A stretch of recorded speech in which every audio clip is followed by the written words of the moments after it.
Subnautica 2 delayed and hit with $250 million lawsuit. Sony teases a Samurai sequel. Over 1 million gamers say stop killing games. And Grounded 2 is coming soon. Welcome to episode 1 of our Sunday gaming recap show, where I hit you with the top 10 gaming stories from the week, all in under 10 minutes. No fluff, no esports, just the topics that matter. Hit like, subscribe, and mark your calendars. New episodes drop every Sunday. Let's dive right in. Subnautica 2's early access launch has been pushed to 2026, according to The Verge. The timing couldn't be worse, as leadership at Unknown Worlds was ousted by publisher Krafton just months before a $250 million bonus was set to trigger. Krafton say the decision is a development-focused delay, whilst Charlie Cleveland, studio founder, fired back saying this needs to be made right. The lawsuit claims that removing executives just before the bonus is bad faith, employees have contributed long hours towards meeting the original delivery deadlines, and fans are split. Some are sympathetic to the devs, others worry this could stall the project's momentum. A massive gameplay delay wrapped in legal and financial fireworks. Subnautica 2 isn't just underwater, it's drowning in controversy. Next up, Arcane Systems co-founder Rafael Colantonio hit back hard at Game Pass in an interview, calling it unsustainable and arguing that Game Pass have been damaging the industry for over a decade. He warned that whilst it's good for consumers, it sacrifices revenue streams essential for AAA development. He says it risks undermining big budget games. Microsoft's infinite money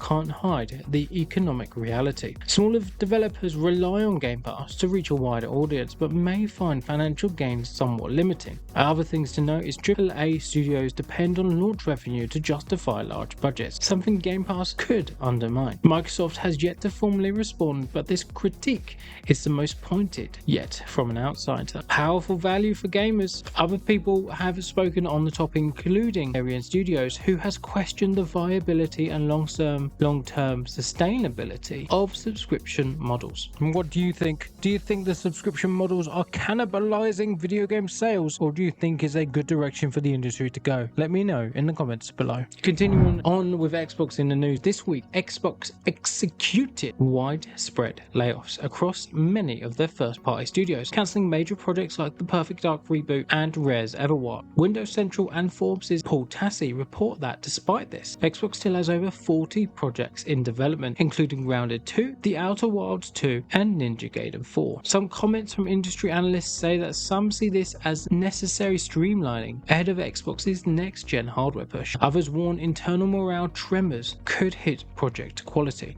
To summarize, big cuts, big cancellations, but Xbox is still playing the long game. Moving on to PlayStation. PlayStation blog has recently revealed July's PlayStation Plus lineup, and it is a packed one for its subscribers. For our PS Plus Extra and Premium subscribers, you get access to Cyberpunk 2077, Planet Zoo, Banishers, Ghost of New Eden, Risk of Rain 2, Tropico 6, Balui, New World, Enterium, and the classics Twisted Metal 3 and 4. PlayStation Plus Essential tier subscribers get access to Diablo 4, The King of Fighters 15, and Jusant. For all those interested in Cyberpunk and specifically its Phantom Liberty DLC, it is currently 30% off up to July 23rd. As someone who's currently playing the Cyberpunk DLC, it is absolutely fantastic. Yeah, we'll be fine. Leave it to me. El Presidente. Oh! Take it back. Don't leave it to me. I fell to my death. You're on your own.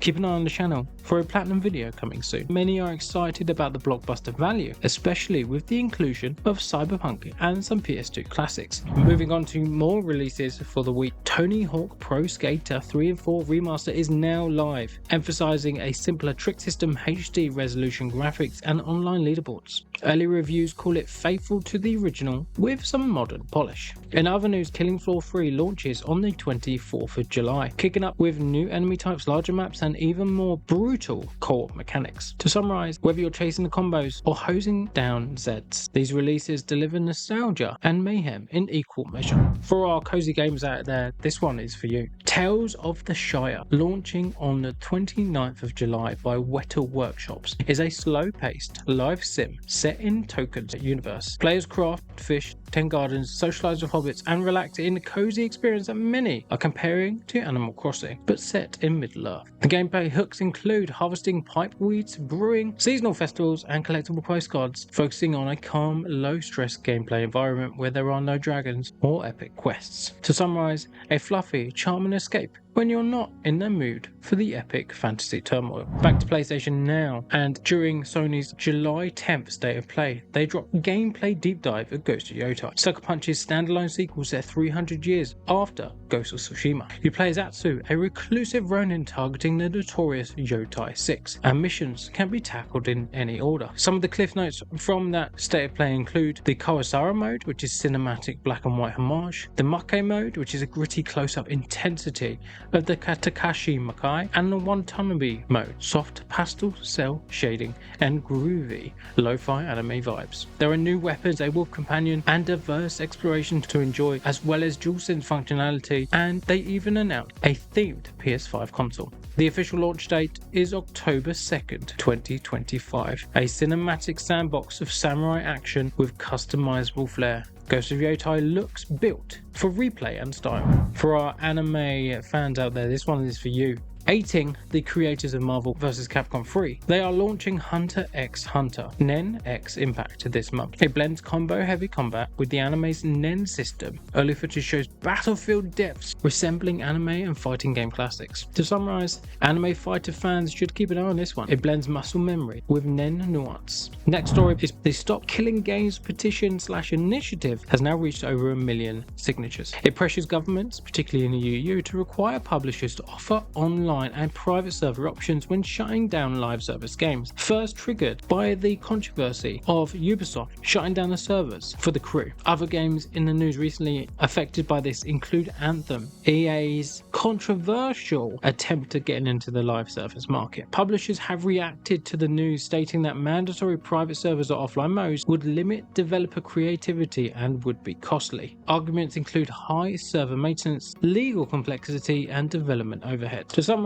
a milestone moment for the game preservation activism, but publishers insist cost and legal risks are non-trivial. And our final bit of news is back to you, Xbox. Launching on July 29th in early access, Grounded 2 expands on the original, and new features include rideable insect mounts like 80 bucks, bees and roaches, stamina-based combat, advanced crafting, rich RPG dialogue, and both solo and co-op modes. Advanced crafting and RPG elements like witty dialogue highlight a push into a deeper system. To summarize, Bug Survival returns and now bigger and more RPG flavored. Expect more storytelling and exploration. Now that's a wrap on episode 1 of our Sunday gaming recap. Which story was your highlight? Was it the Subnautica 2 dramatic lawsuit, the lush cinematic gameplay of Yotei, or the adorable bug mounts in Grounded 2? Like and subscribe if you enjoyed this. New episodes will drop every Sunday, so stay tuned and never miss a summary of what matters most. Thanks for watching, stay safe, stay gaming, and I'll catch you on the next one.